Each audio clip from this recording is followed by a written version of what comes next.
Pemerintah mengeluarkan larangan cuti bagi aparatur sipil negara atau ASN di masa Natal dan Tahun Baru sebagai dukungan terhadap pencegahan penularan COVID-19.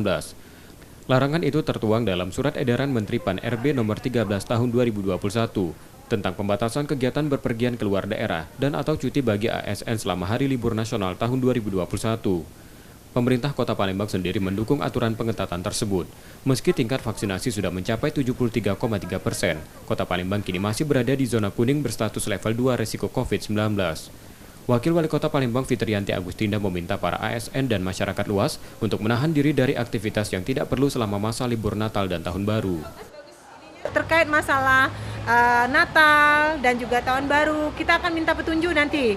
Ya, kita akan koordinasi dengan gugus tugas bagaimana pelaksanaannya. Akan tapi tentu kita berharap selama zona hijau belum juga di Kota Palembang dan level 1 juga belum, apalagi pelaksanaan vaksin belum sampai dengan 100%, kita berharap masyarakat menahan diri untuk aktivitas-aktivitas yang tidak perlu, terutama pada saat melaksanakan aktivitas tetap menekankan protokol kesehatan. Para ASN mengaku siap mematuhi aturan tersebut sebagai langkah pencegahan penularan COVID-19.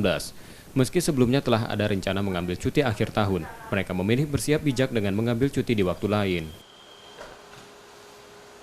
Sebagai ASN sih saya menyambut baik karena memang sesuai dengan apa yang diharapkan pemerintah untuk menekan lajur ini kan sekarang kan pandemi kan. Kalau cuti itu kan kita kan ada cuti tahunan, cuti itu bisa diambil di awal tahun nanti atau di yang penting jangan pas sekarang lagi pergantian ini kan yang libur panjang ini. Selain melarang pengambilan jatah cuti di akhir tahun bagi ASN, TNI Polri, karyawan BUMN maupun swasta, pemerintah juga meniadakan cuti bersama 24 Desember 2021. Dengan begitu hanya tersisa 1 hari libur nasional di akhir tahun, yakni pada hari perayaan Natal pada Sabtu 25 Desember 2021.